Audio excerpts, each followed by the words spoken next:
How I Edited an Agricultural Paper by Mark Twain. I did not take temporary editorship of an agricultural paper without misgivings. Neither would a landsman take command of a ship without misgivings. But I was in circumstances that made the salary an object.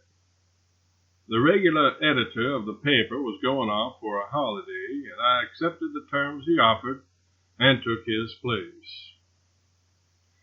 The sensation of being at work again was luxurious, and I wrought all the week with unflagging pleasure. We went to press, and I waited a day with some solicitude to see whether my effort was going to attract any notice. As I left the office toward sundown, a group of men and boys at the foot of the stairs dispersed with one impulse and gave me passageway, and I heard one or two of them say, "That's him." I was naturally pleased by this incident. The next morning I found a similar group at the foot of the stairs, and scattering couples and individuals standing here and there in the street and over the way, watching me with interest. The group separated and fell back as I approached, and I heard a man say, "Look at his eye." I pretended not to observe the notice I was attracting, but secretly I was pleased with it and was purposing to write an account of it to my aunt. I went up the short flight of stairs and heard cheery voices and a ringing laugh as I drew near the door, which I opened and caught a glimpse of two young, rural-looking men, whose faces blanched and lengthened when they saw me, and then they both plunged through the window with a great crash. I was surprised. In about half an hour, an old gentleman with a flowing beard and a fine but rather austere face entered and sat down at my invitation. He seemed to have something on his mind. He took off his hat and set it on the floor and got out of it a red silk handkerchief and a copy of our paper. He put the paper on his lap, and while he polished his spectacles with his handkerchief, he said, "Are you the new editor?"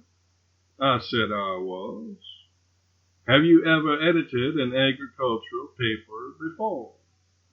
"No," I said, "this is my first attempt." "Very likely. Have you had any experience in agriculture practically?" "No, I believe I have not." "Some instinct told me so," said the old gentleman, putting on his spectacles and looking over them at me with asperity, while he folded his paper into a convenient shape. "I wish to read you what must have made me have that instinct. It was this editorial. Listen and see if it was you that wrote it. Turnips should never be pulled, it injures them. It is much better to send the boy up and let him shake the tree. Now, what do you think of that? For I really suppose you wrote it." "Think of it? Why, I think it is good. I think it is sense. I have no doubt that every year millions and millions of bushels of turnips are spoiled in this township alone by being pulled in a half-ripe condition when, if they had sent a boy up to shake the tree—" "Shake your grandmother! Turnips don't grow on trees." "Oh, they don't they? Well, who said they did?" The language was intended to be figurative, wholly figurative. Anybody that knows anything will know that I meant that the boy should shake the vine. Then this old person got up and tore his paper all into small shreds and stamped on them and broke several things with his cane and said I did not know as much as a cow, and then went out and banged the door after him, and in short acted in such a way that I fancied he was displeased about something. But not knowing what the trouble was, I could not be any help to him. Pretty soon after this, a long, cadaverous creature with lanky locks hanging down to his shoulders and a weak stubble bristling from the hills and valleys of his face darted within the door and halted, motionless, with finger on lip and head and body bent in listening attitude. No sound was heard. Still he listened. No sound. Then he turned the key in the door and came elaborately tiptoeing toward me till he was within long reaching distance of me, when he stopped and, after scanning my face with intense interest for a while, drew a folded copy of our paper from his bosom and said, "There, you wrote that. Read it to me, quick. Relieve me, I'll suffer." I read as follows, and as the sentences fell from my lips, I could see the relief come. I could see the drawn muscles relax and the anxiety go out of the face, and rest and peace steal over the features like the merciful moonlight over a desolate landscape. The guano is a fine bird, but great care is necessary in rearing it. It should not be imported earlier than June or later than September. In the winter, it should be kept in a warm place where it can hatch out its young. It is evident that we are to have a backward season for grain. Therefore, it will be well for the farmer to begin setting out his corn stalks and planting his buckwheat cakes in July instead of August. Concerning the pumpkin, this berry is a favorite with the natives of the interior of New England, who prefer it to the gooseberry for the making of fruitcake, and who likewise give it the preference over the raspberry for feeding cows, as being more filling and fully as satisfying. The pumpkin is the only esculent of the orange family that will thrive in the north, except the gourd and one or two varieties of the squash. But the custom of planting it in the front yard with the shrubbery is fast going out of vogue, for it is now generally conceded that the pumpkin as a shade tree is a failure. Now, as the warm weather approaches and the ganders begin to spawn, the excited listener sprang toward me to shake hands and said, There, that will do. I know I am all right now because you have read it just as I did, word for word. But, stranger, when I first read it this morning, I said to myself, I never believed it before, notwithstanding my friends kept me under watch so strict. But now I believe I am crazy. And with that, I fetched a howl that you might have heard 2 miles, and started out to kill somebody. Because, you know, I knew it would come to that sooner or later, and so I might as well begin. I read one of them paragraphs over again, so as to be certain, and then I burned my house down and started. I have crippled several people, and have got one fellow up a tree, where I can get him if I want him.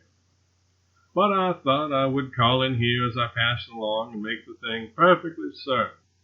And now it is certain, and I tell you it is lucky for the chap that is in the tree. I should have killed him sure as I went back. Goodbye, sir, goodbye. You have taken a great load off my mind. My reason has stood the strain of one of your agricultural articles, and I know that nothing can ever unseat it now. Goodbye, sir. I felt a little uncomfortable about the cripplings and arsons this person had been entertaining himself with, for I could not help feeling remotely accessory to them. But these thoughts were quickly banished, for the regular editor walked in. I thought to myself, now if you had gone to Egypt, as I recommended you to, I might have had a chance to get my hand in. But you wouldn't do it, and here you are. I sort of expected you. The editor was looking sad and perplexed and dejected. He surveyed the wreck which that old rioter and those two young farmers had made, and then said, "This is a sad business, a very sad business. There is the mucilage bottle broken, and 6 panes of glass, and a spittoon, and 2 candlesticks. But that is not the worst. The reputation of the paper is injured, and permanently, I fear. True, there never was such a call for the paper before, and it never sold such a large edition or soared to such celebrity. But does one want to be famous for lunacy and prosper upon the infirmities of his mind? My friend, as I am an honest man, the street out here is full of people, and others are roosting on the fences, waiting to get a glimpse of you because they think you are crazy. And well they might after reading your editorials. They are a disgrace to journalism. Why, what put it into your head that you could edit a paper of this nature? You do not seem to know the first rudiments of agriculture. You speak of a furrow and a harrow as being the same thing. You talk of the molting season for cows, and you recommend the domestication of the polecat on account of its playfulness and its excellence as a writer. Your remark that clams will lie quiet if music be played to them was superfluous, entirely superfluous. Nothing disturbs clams. Clams always lie quiet. Clams care nothing whatever about music. Ah, heavens and earth, friend! If you had made the acquiring of ignorance the study of your life, you could not have graduated with higher honor than you could today. I never saw anything like it. Your observation that the horse chestnut as an article of commerce is steadily gaining in favor is simply calculated to destroy this journal. I want you to throw up your situation and go. I want no more holidays. I could not enjoy it if I had it. Certainly not with you in my chair. I would always stand in dread of what you might be going to recommend next. It makes me lose all patience every time I think of your discussing oyster beds under the head of landscape gardening. I want you to go. Nothing on earth could persuade me to take another holiday. Oh, why didn't you tell me you didn't know anything about agriculture? Tell you, you cornstalk, you cabbage, you son of a cauliflower? It's the first time I ever heard such an unfeeling remark. I tell you, I have been in the editorial business going on 14 years, and it is the first time I ever heard of a man's having to know anything in order to edit a newspaper. You turnip! Who write the dramatic critiques for the second-rate papers? Why, a parcel of promoted shoemakers and apprentice apothecaries who know just as much about good acting as I do about good farming, and no more. Who review the books? People who never wrote one. Who do up the heavy leaders on finance? Parties who have had the largest opportunities for knowing nothing about it. Who criticize the Indian campaigns? Gentlemen who do not know a war whoop from a wigwam, and who never have had to run a foot race with a tomahawk, or pluck arrows out of the several members of their families to build the evening campfire with. Who write the temperance appeals and clamor about the flowing bowl. Folks who will never draw another sober breath till they do it in the grave. Who edit the agricultural papers, you yam? Men, as a general thing, who fail in the poetry line, yellow-colored novel line, sensation, drama line, city editor line, and finally fall back on agriculture as a temporary reprieve from the poorhouse. You try to tell me anything about the newspaper business. Sir, I have been through it from Alpha to Omaha. And I tell you that the less a man knows, the bigger the noise he makes, and the higher the salary he commands. Heaven knows if I had but been ignorant instead of cultivated, and impudent instead of diffident, I could have made a name for myself in this cold, selfish world. I take my leave, sir. Since I have been treated as you have treated me, I am perfectly willing to go. But I have done my duty. I have fulfilled my contract as far as I was permitted to do it. I said I could make your paper of interest to all classes, and I have. I said I could run your circulation up to 20,000 copies, and if I had had 2 more weeks, I'd have done it. And I'd have given you the best class of readers that ever an agricultural paper had. Not a farmer in it, nor a solitary individual who could tell a watermelon tree from a peach vine to save his life. You are the loser by this rupture, not me, pie plant. Adios. I then left.